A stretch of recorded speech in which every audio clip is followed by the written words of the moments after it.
Hey everybody, listen up. I got mega huge news. Meat Eater Live is heading back out on the road. That's right. Join me and the crew. Clay Newcomb, Cal, Yanni, Spencer's going to be there. Phil the Engineer's going to be there. Meat Eater Live headed back out. Now, when you get every ticket, okay, every ticket you buy, you get a signed copy of our new Meat Eater Outdoor Cookbook. This tour is celebrating the release of the book. Buy a ticket, get a signed copy, Meat Eater Outdoor Cookbook, wild game recipes for the grill, smoker, camp stove, and campfire, which I'll point out is a $38 value. Here's where we're going to go. April 23rd, the Mesa Arts Center in Mesa, Arizona. April 24, the Balboa Theater in San Diego. April 25, the Grove in Anaheim, California. April 27, the Crest Theater in Sacramento. April 29, the Union in Salt Lake City. April 30, the Egyptian in Boise. May 1, the Wilma Theater in Missoula. May 2, the Bing Crosby Theater in Spokane, Washington. May 4, Revolution Hall in Portland, Oregon. And May 5, the last day of the tour, Pantages Theater in Tacoma, Washington. For tickets and more information, visit the events page at themeateater.com. Hope to see you at the show.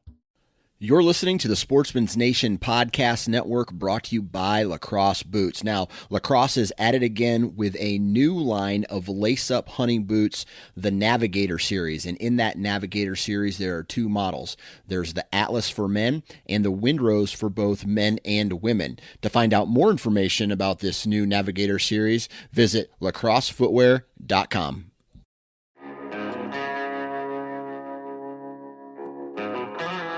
My name is Clay Newcomb, and I'm the host of the Bear Hunting Magazine podcast. I'll also be your host into the world of hunting the icon of North American wilderness, the bear. We'll talk about tactics, gear, conservation, but we'll also bring you into some of the wildest country on the planet chasing bear.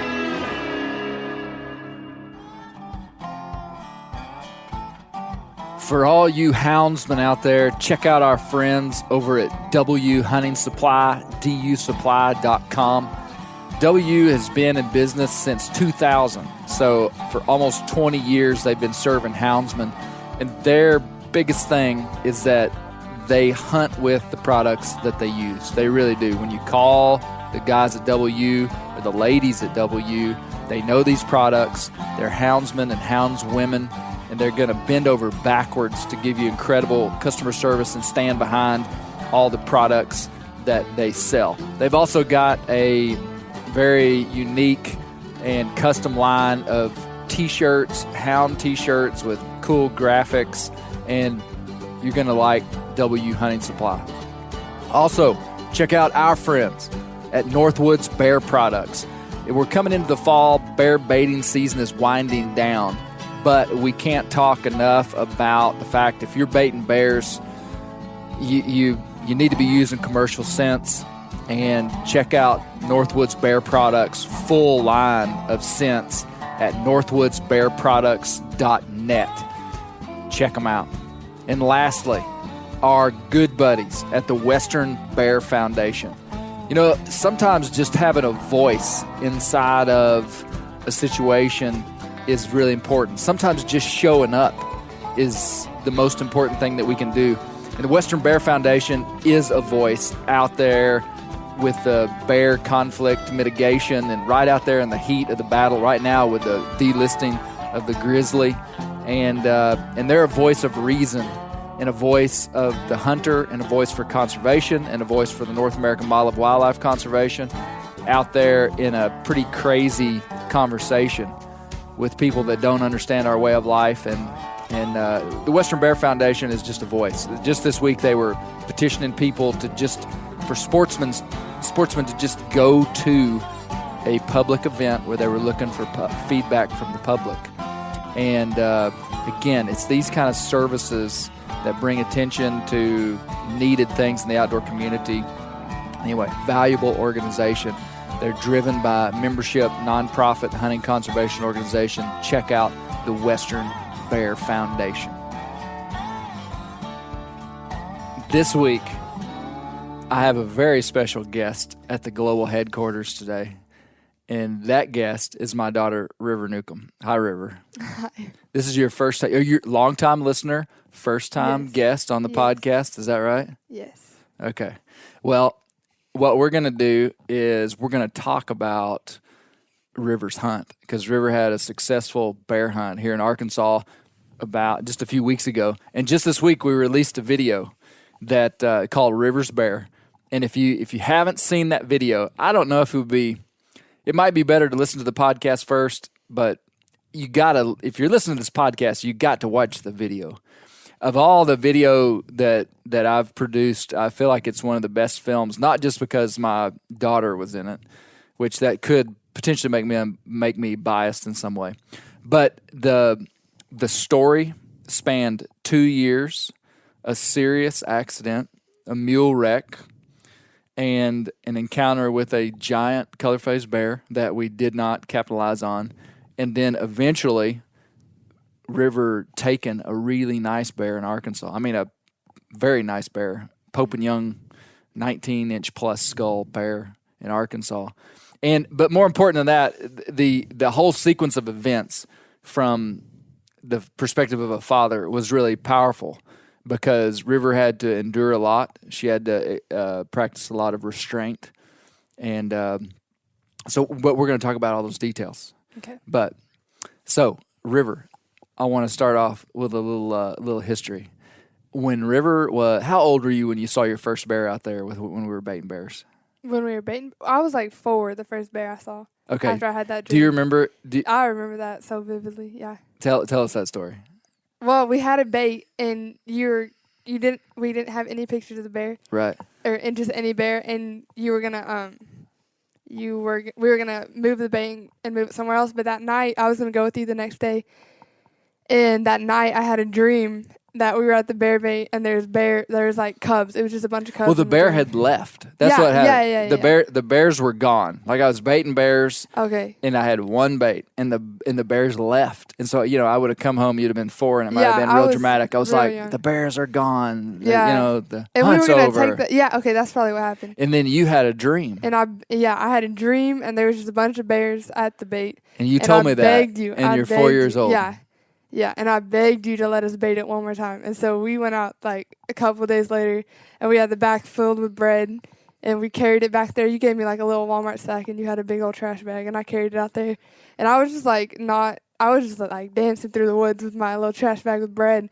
And I looked up, and you were like crouched down on the ground, and you were looking at me with your finger over your mouth, telling me to be quiet. And I tiptoed over there, and you pointed out, and there was like, to me, it was a massive bear. Right. And it looked so big, and Yeah. I was scared. I just grabbed on your arm and was like, oh my gosh. Yeah, I remember exactly what you said. You were just like happy-go-lucky, and then you saw the bear, and you immediately latched onto my leg and said, "Let's go." You just said, "Let's go." I mean, you were just like, I don't want any part of that bear. Man, in my mind, when I look back, I remember that being awesome and not being scared, but It was so funny because you were just immediately let's no go. way. Let's get out of here. All right. So that was River's first thing, first sequence of interacting with bears. Yeah. And so for years we were like, River had a dream that the bears came back, and it I thought actually I was happened. awesome because of it too. And so that was that. Mm-hmm. And then you would have bear baited with me and stuff for years. Oh yeah. But so I saw a lot of people letting their young kids shoot bears over bait, which, And you never man, let more us. power to them. That's awesome. Mm-hmm. I did not want the Newcomb kids to kill a bear until I felt like they could truly appreciate it. Yeah, and you had it instilled in us that like a bear was this majestic animal, and if you were gonna kill it, you were gonna earn it. Yeah. And that's a lot of the video. Like when watching the video, you Yeah. could see that we weren't gonna be able to kill a bear unless we could shoot it with a bow, Yeah. and that was the challenge. Yeah. Pretty much. Well, and not to take something away from somebody that lets a 6 or 7 or 8-year-old kid shoot a bear. That's any parent's prerogative, but I just knew that it would cheapen it a little bit if you were that young. Yeah. And so you were the first Newcomb that I ever let bear hunt. Yeah. I mean, for years, y'all were totally capable. Y'all were killing deer. Yeah. Y'all were killing turkeys. And And we baited with you. For and you as knew long as I that can you knew what remember. was happening and everything. But you were 13 years old when you could pull the weight limit for archery in Arkansas, and I was like, I worked for that all summer. I was like, River, this is the year. Yeah. I want you to kill a bear, and so that was 2016, Yes. and you just turned 13, and you killed a bear. The first afternoon we hunted. I mean, you helped me bait and do a bunch of stuff, but you killed a really nice color-faced bear out at James Lawrence's old home place. Yes. Yeah. And that was awesome. out in the mountains, and that was a really awesome experience. And you killed a bear. River Newcomb killed a bear. Well, so as it goes in our family, we don't just have unlimited access to be able to hunt and shoot bears over bait. I mean, we've got some good properties, but usually what it boils down to is we work our fingers to the bone, and when opening day comes, we have one spot that's good. Yeah, and because I killed that bear when I was 13, and then the next year I sat on a bait for a long time. I didn't even see a bear, and then when I was 15, we went back to where.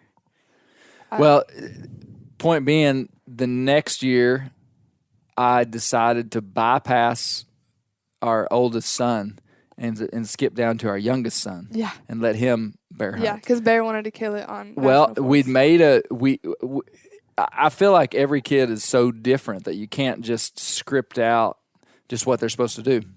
Bear Newcomb, he was hunting with me in the mountains in National Forest, and I just said, "Hey, Bear, how about you not kill a bear over bait? You restrain yourself from that, and you just take 5 years, and let's try to kill one in the mountains." Yeah. And so he's not hunted over bait until this year. He went hunting with James over bait one day without me knowing. They were supposed to go deer hunting. Did you know that? I did not know I that. thought Mr. James was taking Bear deer hunting, Oh, really? and they went and sat on that bait. Well, good thing he didn't get one. Good thing he didn't get one.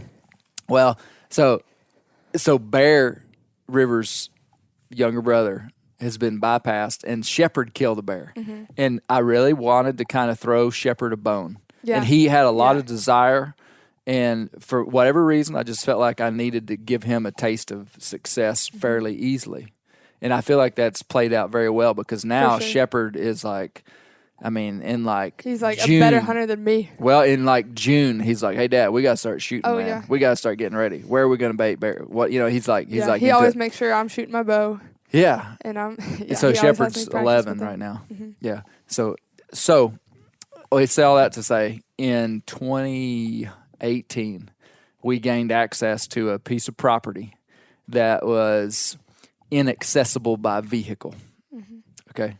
You could not drive a four-wheeler in there legally. You could not. The only way to get in there is either by foot or by equine animal. And it was basically a mile and a half from where we could park the truck, straight up a mountain, a lot of elevation gain for Arkansas. And we gained access to hunt this piece of private land. And in Arkansas, we can only bait bears on private land in certain zones, okay? And so we knew that this property was going to be pretty good. We really did, just because of how secluded it was. Typically in Arkansas and pretty much anywhere, the more secluded, the more access to vast amounts of public land around where you're baiting, the more of that, the better. So we knew this place was going to be good. So in 2018, in early September, we gained access to the property. And we started baiting on September 15th, 2018. Is that correct? Is that when it No. happened? Or was it the 16th? It was the 14th, but Okay, well, I said I guess that was yeah. let's was just the say it was the 14th, but yeah. 15th. So on September 15th, 2018, River and I basically bushwhacked in to where we could park. We had 2 mules with panniers. We loaded up the mules with probably 150 to 200 pounds of bait each. Season opened in like 8 days. It opened on September 22nd. So we were just baiting like 7 days before season. We went up there. We didn't carry a barrel in. We just put the bait right on the ground, put up a bear box and a cutty back camera, and left it. And just had no idea what was like. When you start a new bait, even if it's in a good location, a lot of times these bears are fixed in on baits in other places. Like Yeah. baiting does kind of change the bear landscape for a certain period of time because bears are extremely habitual, even down to the day of when they show up at a bait site. They Yeah. really are, River. It's like a biological thing. Like if a bear knows that this certain section of a white oak ridge always produces, he remembers that for his entire life. Yeah. And he goes back there and checks it every year. And I remember Will Beeson one time told me that he used to leave cameras up year round on his bait sites even when he wasn't baiting. Really? And the bears would always show, for like years in a row, the bears showed up on the very same day, even before he started baiting. Really? Yeah. I didn't know that. Like they were real meticulous about when they started baiting bears. And a bear would have not been there for months and would show up the day before they started baiting. And they just know. So I say that to say, even if you have a good location, you never know if you're going to be able to draw bears because bears may be, bear movement is influenced by bear baits when you can bait bears. It's pulling bears away. So we didn't know. Well, And just like I wanted to kill a bear that year. I didn't kill a bear. I think I was 15 and I hadn't killed a bear since I was 13. well, you killed the bear in 15. You hunted 16 and 17 and didn't kill a bear. Didn't kill anything. So I wanted to kill a 18. bear, and we were like, why don't we kill it? Like, Well, why for don't we do whatever reason, something? when I got access to this property, I was just like, yeah, this is going to be River's spot. Did you know? I mean, I didn't know that. I was just like, I'm gonna go baiting with you, and maybe. well, I mean, I could have done anything with that spot. Yeah. I could have. Or like a lot of times on the day, or like a couple days, like we'd be driving down to where we're gonna bear hunt, and we'd be like, okay, River's gonna hunt here, Shepherd's gonna hunt here. I was just going baiting with you the Okay. first day one.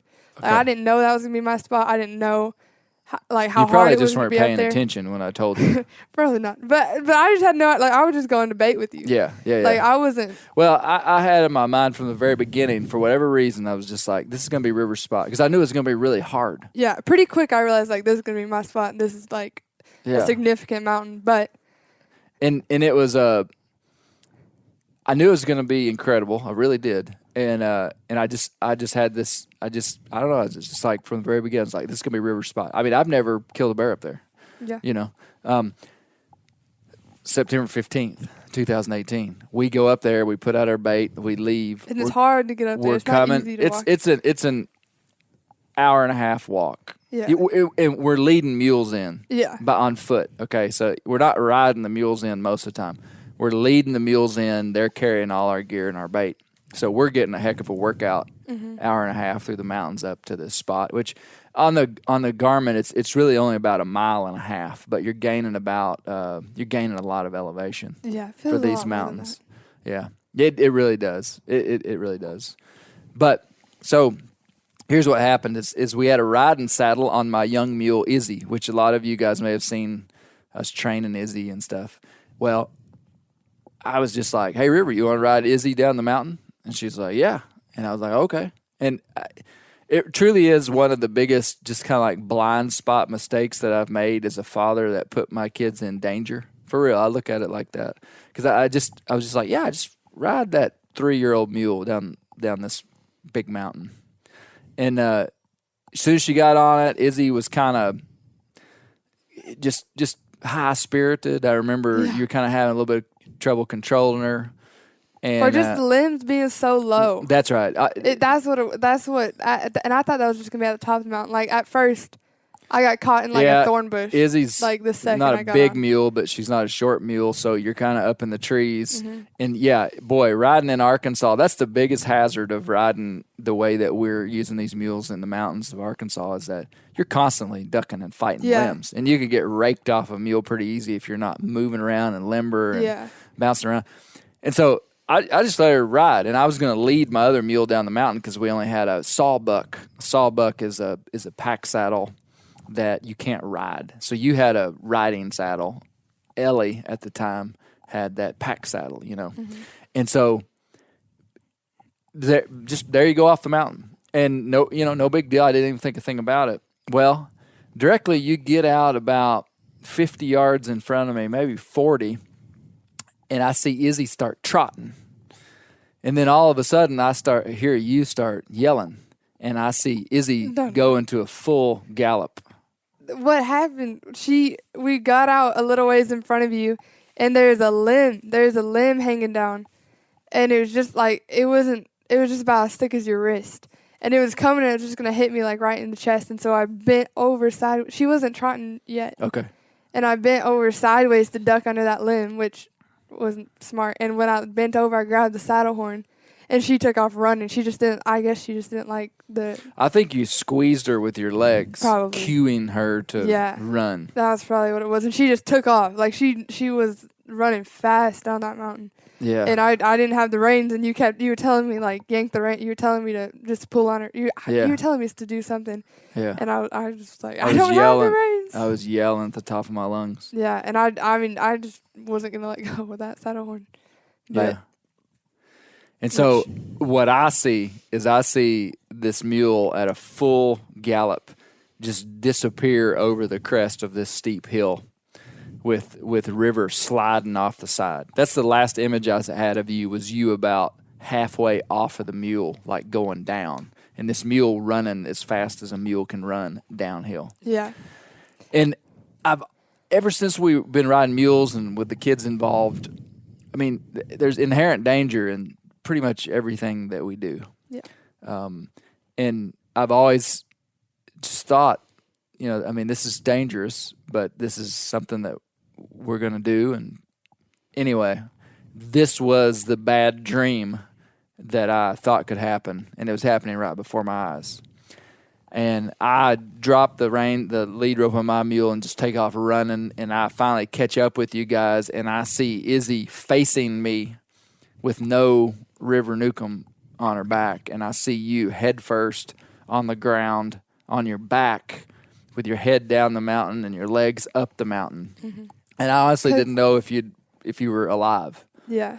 And so I run to you, and go ahead. Because when we were going down, she was like, I hung on for a long time. I'll give you that. Yeah. And she was like jumping like logs and going through ditches and stuff. And I can't remember why, but it might have been you, but somebody told me if you ever get in a situation like that, just kind of roll off. Okay. And I'm not sure if that person was credible, but that's what I was thinking. That's what I was thinking in the moment.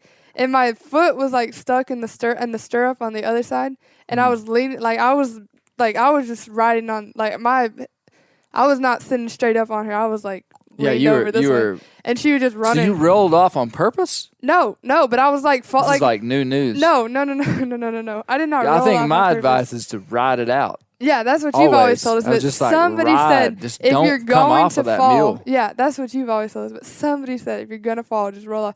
Because I mean, I wasn't even hardly on her. Like my one leg was not in the stirrup anymore. Right. Don't know how that happened.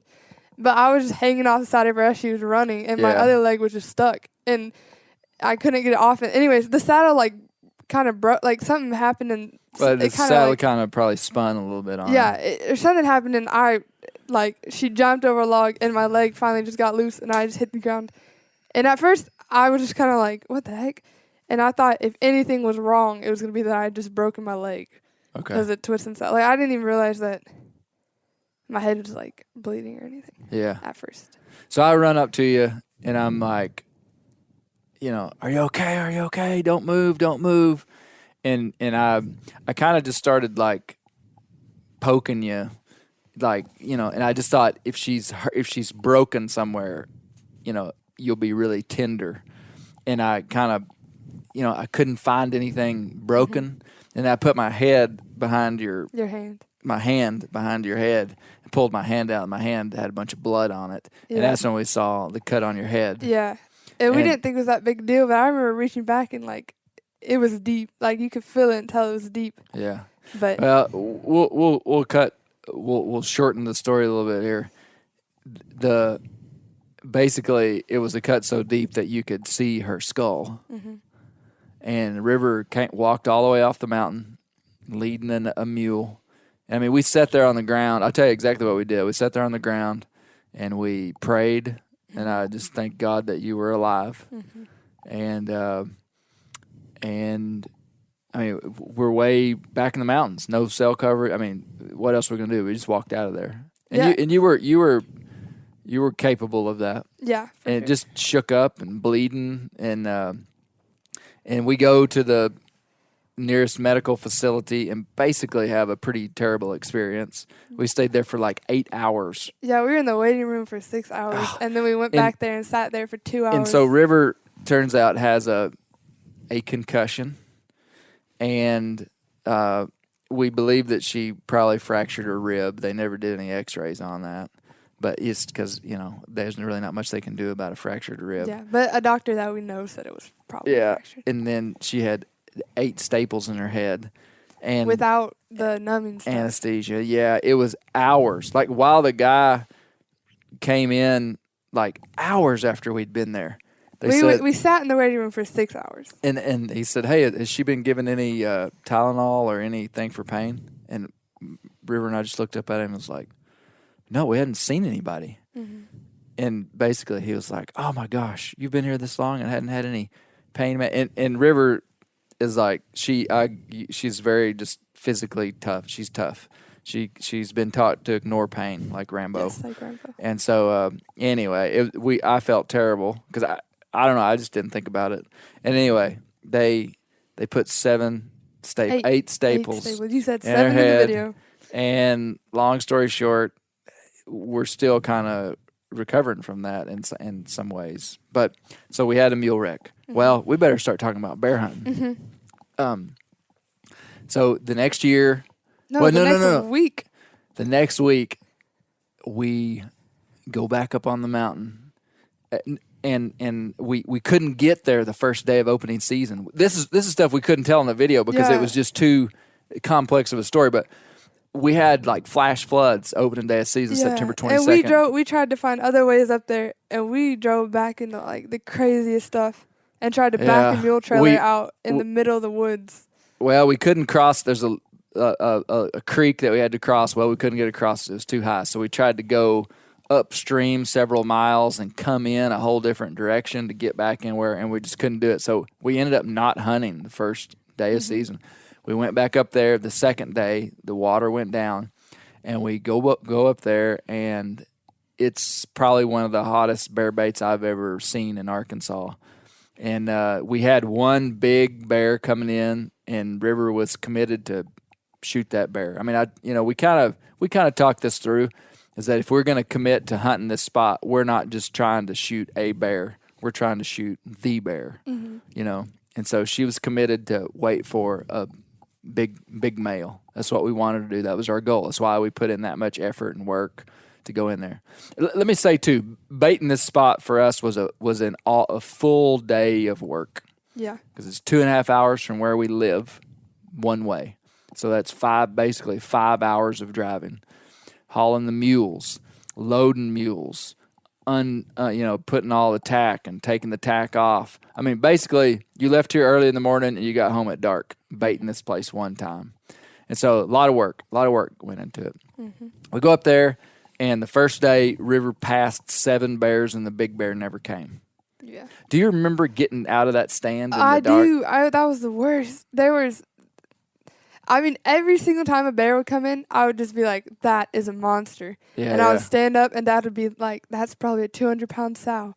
Yeah. And I was like, oh. And you saw more bears right then than most people will see it was crazy. In a lifetime. It was crazy. It really was. But, like, right before we left, I was going to have to go.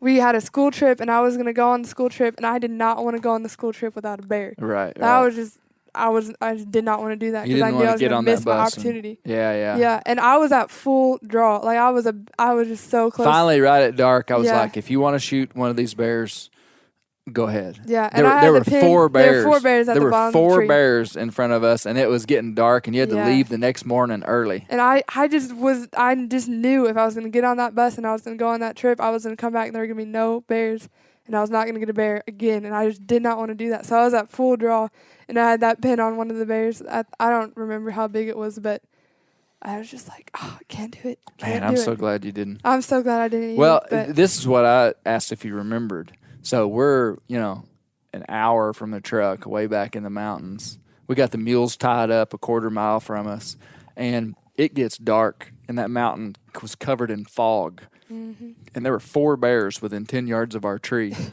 Yeah, I and they turned wouldn't on leave. I turned on my light Yeah. I thought this flashlight will spook them off. Man, I turned on that light and they didn't care. They I were not remember when I fazed. crawled down and got on the ground, I shined my flashlight out, and there was a bear about 8 yards from me this way. Oh, yeah. And I turned the flashlight this way, and there was a bear about 10 yards from me They behind were me. everywhere. I remember that. Oh, yeah. And I was just like, River, we got to get out of here. Uh-huh. And you crawled down, and we hooked it out of there. Oh, yeah, we did. I've never quite had an experience like that. I mean, we've been around bears close, but for something about being that far back in that spot, And at night, and foggy, and Yeah. it was good. It was good. So River comes back the next Saturday. We get there, and the absolute perfect situation for a bear baiter happens.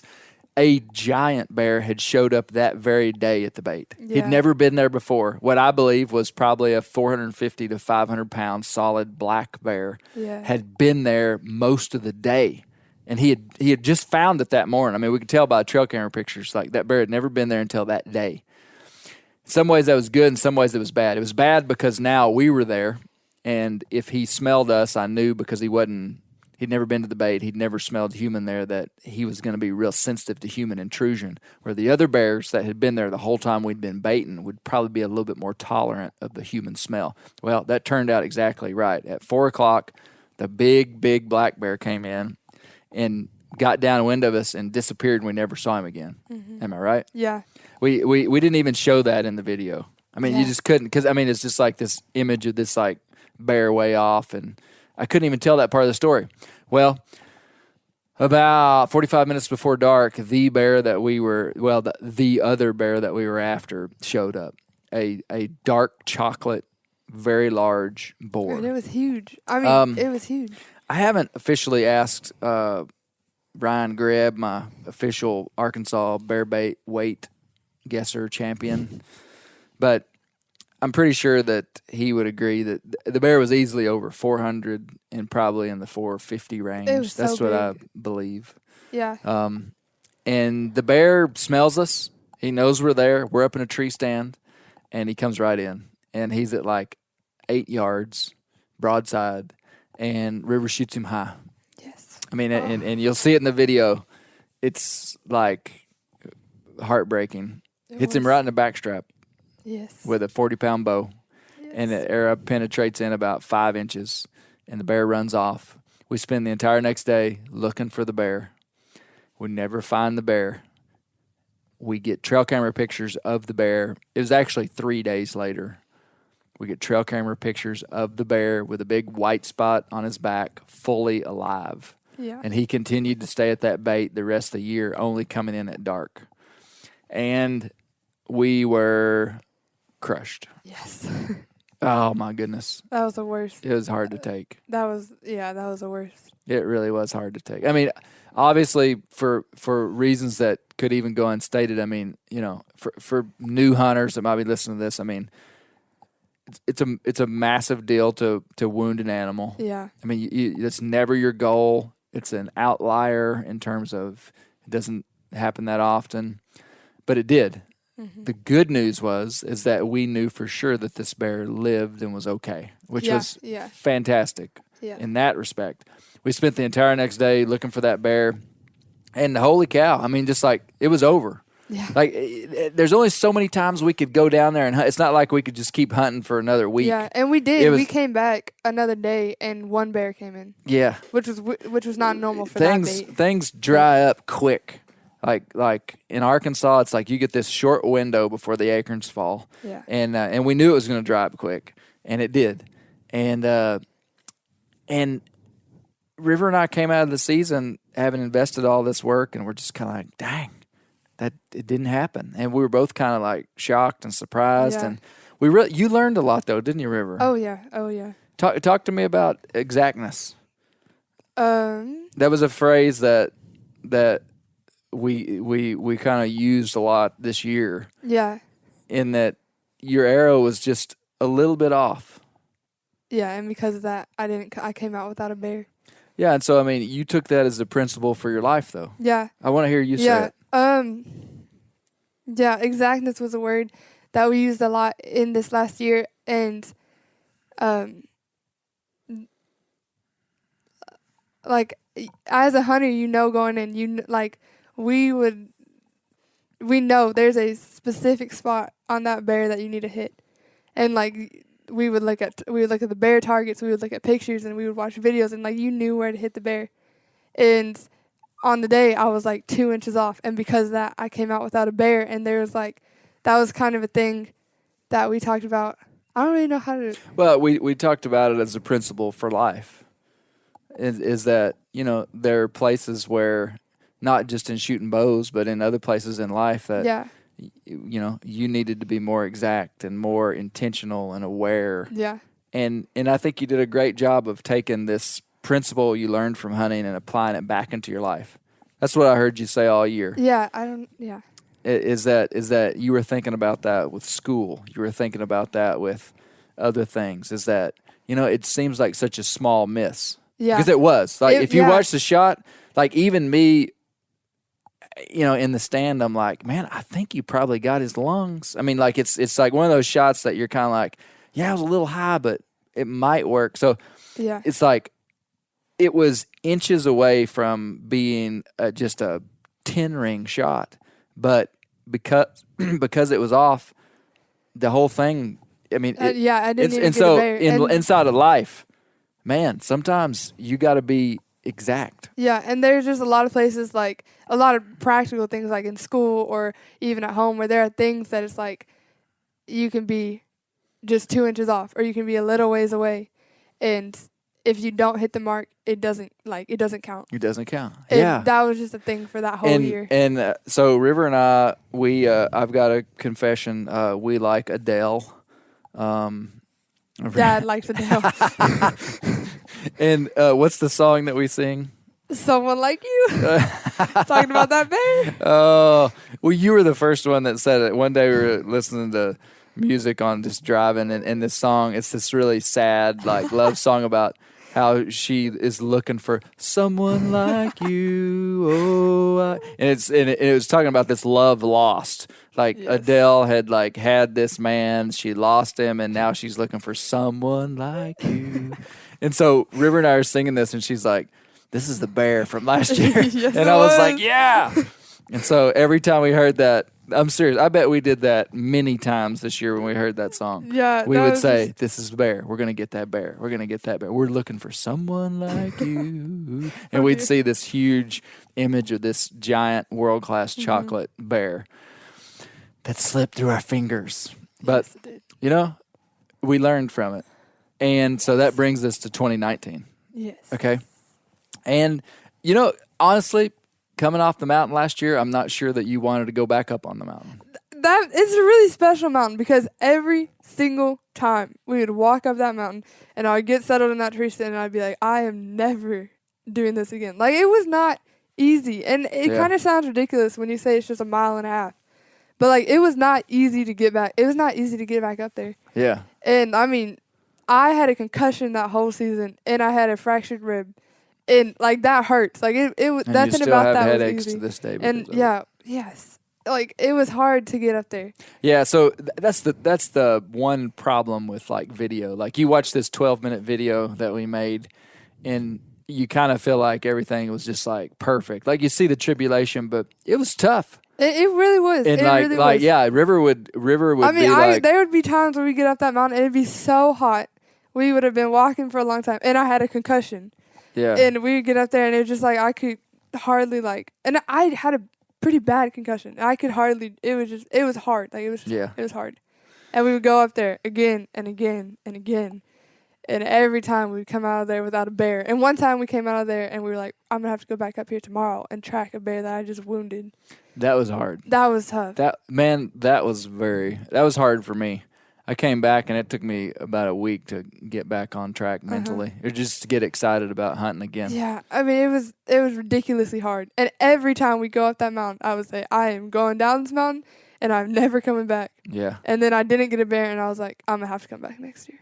Yeah. Like, you can't just end it like this. Yeah. Like, it was, we we weren't even sure that we were going to be able to bait back up there this year. just because of the time commitments, and it just takes your whole season basically, or the first of your season. But we were like, yeah, we're going to do it, and so we started baiting bears this year on about September 15th again. Yeah. And we had a new mule. We went up there. We put out bait. And I mean, basically we went in there and hunted, and we didn't have. We had some really good bears coming in, but this year was way different than last year. Last year was a pretty incredible year for bears responding to bait because of a lack of mass crop here. And this year, mass crop was heavy. And so I knew the odds were going to be harder. But we shot the bow all summer. I was wishing you'd shot a little bit more at times, didn't I? Yeah. But you did good. River's a good shot. And we practiced. River went up there, baited with me. We set everything up. And we came back on opening day, which this year was September 29th, 28th. It was actually the second day of the season when you killed the bear. Yeah. But we went in there and we sat for several hours and only saw 2 smaller bears, which by this point, this was the only time that River was going to get to hunt, was basically these 2 days. And I knew that the next weekend the bears would be gone. So it was like, man, if we're going to make this happen, we got to make it happen, River. And so I was just I was just like, I'm not getting off this mountain. Like, I did not want to leave without a bear. And, like, I didn't last time, but this time it was like, if it's dark and there's a smaller bear, I would. And I was with you, and I was trying to take all the pressure off for any type of size or anything, because at different times I would have probably influenced you not to take a smaller bear. So we were just like, hey, let's just go kill a bear. I mean, that's kind of the way I took it. It was like, let's just go kill a bear up there. We got the mules, we can call it off. And I wanted to test my mules. I wanted to see this whole system work, which is, if we kill a bear back there, can we get it out? Number one. I just wanted to test the whole system and kind of reap some of the reward of all the work that we'd done. Yeah. And so we go up there, and it's not real promising what we're seeing. And right at dark on the second day of the season, we see a big bear come in from the south on the horizon. And did you see him up there? Oh yeah. You could just tell 60, 70 yards away, and you could just tell it was a mature boar. But the wind had supposed to have been blowing out of the south, and it was blowing directly out of the north, which was sending our scent right up where this bear was. I knew for sure that he was smelling us. Well, he just kind of disappears, and I just think, well, it's a done deal. He's not coming in. Well, it starts to get dark. I mean, so dark that you could only see about 40 yards probably. And I see the bobbing tan nose of a bear out there and just a silhouette of black. And I see this bear bobbing his head out there at about 40 yards. And I go, River, he's over there. And I watch him, and he's sitting on his rump, and it's almost like he's torn, like he wants to come in, but he knows that we're somewhere around. He just had to have. And I just watched him just bob his head, move around. And finally, when it just got dark enough, and I've seen older boars do this several times. It doesn't always happen. But when it got to just like a certain point, he was just like, okay, I'm going in. It's dark enough. And I mean, he just walked right in. And it was probably within minutes of not being able to shoot. It was that dark. And you can see on the camera, it was dark. I didn't know if River could see her pins or not, and we sure weren't going to mess around and take a bad shot. And so I just said, if you can see your pins, pull your bow back and just see what you can see. So she pulls her bow back, and I'm focused on filming, and I've got my right ear turned to her, okay? I am basically deaf in my right ear. Yes, he is. And River is at full draw, and this bear is like at probably 10 yards, and she's not shooting. He was a little bit quarter and two, right? He was quarter and two. Quarter and two. And I was just trying to make sure that he wasn't like. I was so scared of getting a bad shot. Yeah. Like what happened last year, I did not want it to happen again. Yeah. And so I was gonna like take my time, and I was trying to ask him. I was trying to. You were talking to me, and I couldn't hear you. I was trying to just be. I was just like, he's not too turned, right? He's not too turned, and so. Well, you were saying, "Can I shoot?" Yeah. Isn't that what you were saying? You were yeah, like, "Can I just shoot? trying to make sure Can I that shoot? he wasn't. Can I shoot? Can I Yeah. shoot?"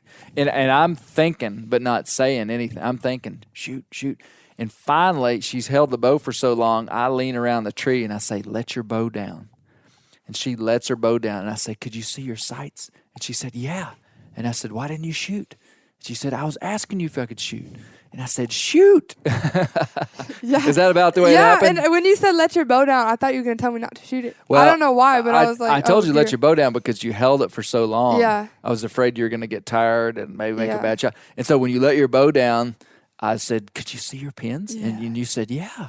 And I said, "Well, why didn't you shoot?" And you said, I mean, the way I remember it was you were like, "Well, I was asking you if I could shoot." And I was like, "Well, I didn't hear you. Yeah, We're on yeah. the right side." Yeah. And we obviously weren't yelling. We were whispering. Yeah. And I just said, "Pull your bow back and shoot that bear." Okay. And so she pulls her bow back and just has no trouble finding her pin, putting it on this bear, and boom. And man, when I heard that arrow hit, I knew we were in the chips. You can hear it on the video. Yeah. That's a classic pass through, cavity shot. And I mean, it just boom. And I knew it passed through. And I did not at first. I was actually very, very nervous. Which is wild because you're pulling 45 pounds. And we were shooting one of those Day 6 Evo 100-grain broadheads, which is a good bow, or a really good cut on impact, sharp broadhead. And I'm like, "How did it feel? How did it feel?" And she's like, "It felt good. It felt good." Anyway, we crawl down, and River goes over there and finds her arrow, and it's just coated in blood. Yeah. I mean, just like I remember telling the guys that I called afterwards, I was like, "Man, she picked up the arrow, and her hand was just covered in blood after picking up that arrow." Yeah. I mean, meaning it's a good shot. And what we didn't realize is it was a little bit far back, and it was probably a liver shot, probably a one lung liver shot. The bear was slightly quarter in two. Anyway, we tracked, and again, you got to remember, we're a long ways from the truck. Now it is black dark because we waited about 20 minutes before we even got down. So, I mean, it's like black dark. We're long ways from the truck. We don't have cell rank. We got cell coverage up on top, but not when we're off the side. And anyway, we tracked the bear for a little while and figure out that the hit was a little bit far back by a few things we saw. And so I was like, okay, we got to get out of here. So we dropped off the mountain and came back the next morning. And I actually had to put a pretty good track job on the bear. Found him he probably ran 300 yards through a pawpaw thicket. My good buddy Ryan Greb came, and Forrest Teeter came. And we brought the mules up. And I mean, we found the bear fairly easily. But still, we had to work. We blood trailed him for 300 yards. Yeah. There's nothing about this hunt that was easy. So we get up to the bear, and it's a beautiful, big boar. Ryan and I both felt like he probably weighed in the 325-pound range, which is a good bear. He had a big old head. I would later green score the skull at over 19 inches, which is like, Pope and Young's 18 inches. I mean, that's a big bear. Guys go to Canada and don't kill bears that big. It was a beautiful bear. In the night, the bear had been scavenged on by another bear. A bear had come in and basically gutted him for us. It was pretty wild. It was almost like he didn't eat any of the meat. He didn't tear up the hide except on the belly. And basically that bear ate the guts out of that bear, which was pretty wild.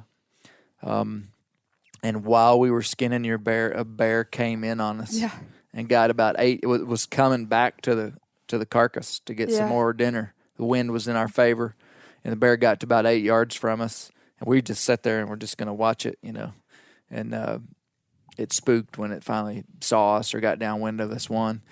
And then we couldn't get the mules right to where the bear was at because of how thick it was. So we hauled all the quarters and all the meat and hide out to the mules. And this was actually Izzy's first time to carry a bear hide. She'd carried bear meat. And it took a little bit of convincing, but we got the bear hide on her back. And Ace, our old mule, Colby's mule, carried the meat, no problem. I mean, he could have cared less about the smell of the bear. He was just like, let's go home. So we put all the quarters on him and came off the mountain, man, and that's our story. Yeah. And River got her bear. I calculated. I think you passed 11 bears. Yeah, I think. And we let one get away. Yeah. So I'm not counting that as a pass. Yeah. So you passed 11 bears, and some of them were nice bears, but just not big older males. And that's our story. Yeah. You want to do it again? Go bear hunting? Yeah. Of course. What are we gonna do next year? I'll probably have to kill one not on a bait. Yeah. I don't know what I want to do. It's so much work up there. Yes, it is. It's incredible bear hunting, though. Yeah, that was one of the most shocking things is that we would sit, like that first bear I killed and then the other 2 years that I hunted, I mean, I would sit on that bait for hours and just, I mean, we saw one bear We watched that bears day, all day long. and we got up there and like, we had just got settled in and a bear walked up and just came to the bottom of the tree and shook it. Yeah. And that bear left, and seconds later another bear came, and it was like that all day long. I mean, we got to watch sow and cubs, Yeah. and that was crazy, and it was amazing. Yeah. And like that's something that can't really be appreciated unless you're like sitting in a tree. Yeah. With the bear at the base of your tree, shaking your tree. Yeah. Yeah. Well, it was a great experience, and at the end of the video, I kind of give a charge about guarding the gate, and there's something really beautiful, really powerful about in modern times to be able to hunt a majestic beast as awesome as a bear. And in Arkansas and all the places that we can, it's an incredible privilege to be able to hunt a bear. It really is. And is. to eat a bear. I mean, we eat bear meat. We eat bear meat all the time. Healthy, organic, good meat. People come to our house that aren't hunters and eat it and like it. Do they not? Oh, yeah. Am I just making that up? No. Yeah, we could name names of all the people that come to our real, house.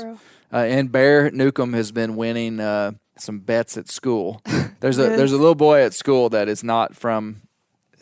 Let's just say he's not from Arkansas, and he knows that we hunt. He's a good little boy. He's our friend, but he found out. He's kind of new, and he knows that we're hunters, and he has no context for hunting at all.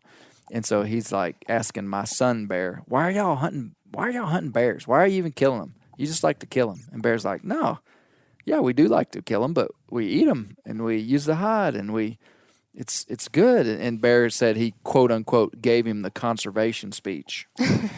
and so this little boy was like, "No, you don't eat bears and wild meat." They were talking about deer hunting and bear hunting. And Bear said, "I bet you $1 tonight we will eat wild game at our house." Yeah.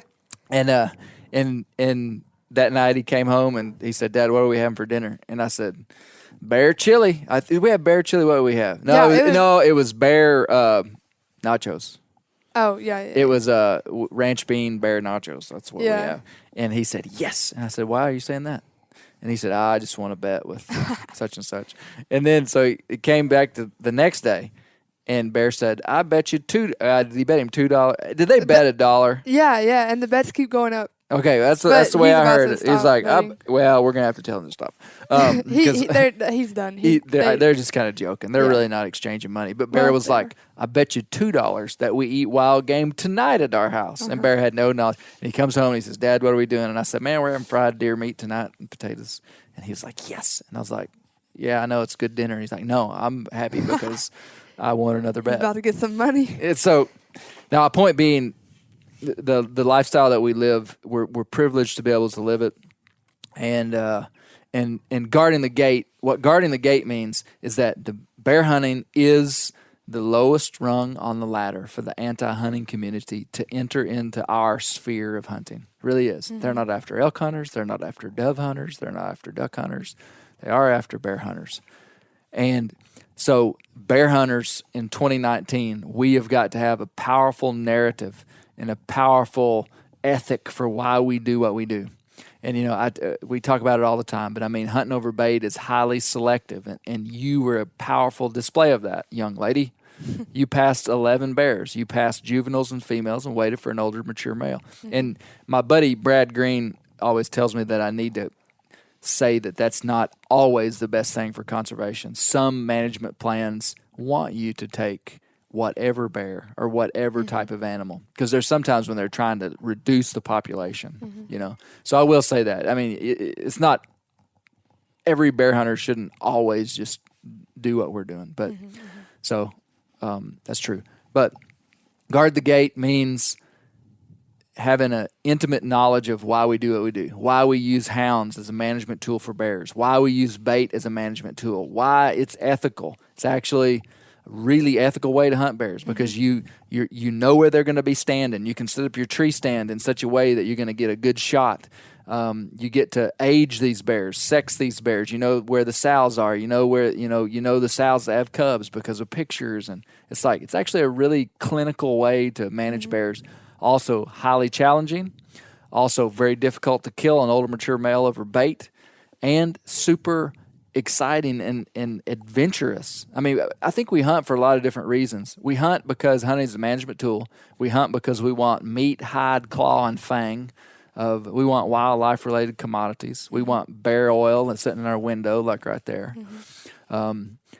But we also hunt because we're hunters, mm-hmm. and we love it, and we want adventure, and we don't want to just be office clerks all of our life. In some parts of our life, we have to be office clerks. Yeah. But then the other parts of our life, we get to go out into wild places and have adventures and interact in beautiful places with majestic animals.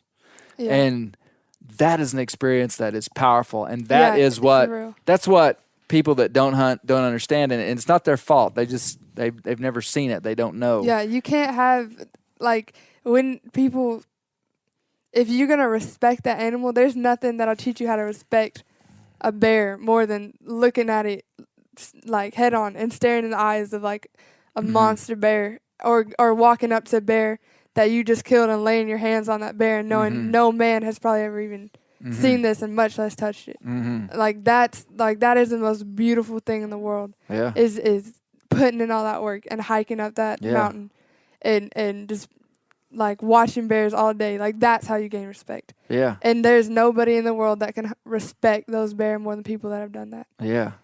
Yeah, well said. Well said. Well, we got to remember that the people that are the anti-hunting world, or the people that don't know hunting, they're not our enemies in a sense. Right. Most of them just don't know. Mm-hmm. And those are the people that we're trying to influence, is the people that don't know. Like this little boy at school, mm-hmm. who now we'll bring him around the corner at some point, and he'll be like, yeah, what they're doing is good. It's a good way to gather meat for your family. Mm-hmm. And we've got to tell our story, or somebody else will tell it for us. Mm-hmm. And I think that being a hunter makes you a better human if you do it right. It really does.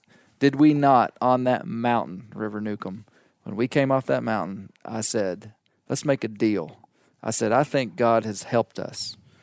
You killed this bear. I think, and we talked about a few parameters for your life that we felt like needed an upgrade, didn't we? Yeah, we did. That's an honorable thing. I'm not saying anything negative. And I said, okay, well, let's do that. I said, we have partaken of this wonderful thing that we just did together. 2 years, a 2-year adventure to take this one animal. Let's leverage that and make us be better humans. Yeah. Didn't we? Yeah. We talked about school. We talked about some other things. Yeah. And we kind of made a little commitment. And that's powerful stuff and good stuff. Yeah. So, well, we'll have to figure out what we're going to do next year. Yeah. But no, It was awesome. So yeah, check out the video's called Rivers Bear. It's on the Bear Hunting Magazine YouTube channel. And hey, the best thing that you could do for us is go subscribe to our YouTube channel, watch our videos, and comment. Like, it helps us to comment. The other thing that you could do for us as far as an ask is leave a review of this podcast, like a written review, even if you just say this podcast is good or this whatever.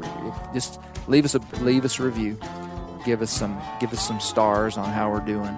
And we're about to pound out some really great content. I think I'm going to go on a podcast tour over in Tennessee, maybe hit Missouri. Got some special guests that are going to be on. But anyway, River Newcomb, thank you. Anything you'd like to say to the peeps out there in the podcast world? How about you say... You don't want to say that? I'll say it. Keep the wild places wild, because that's where the bears live.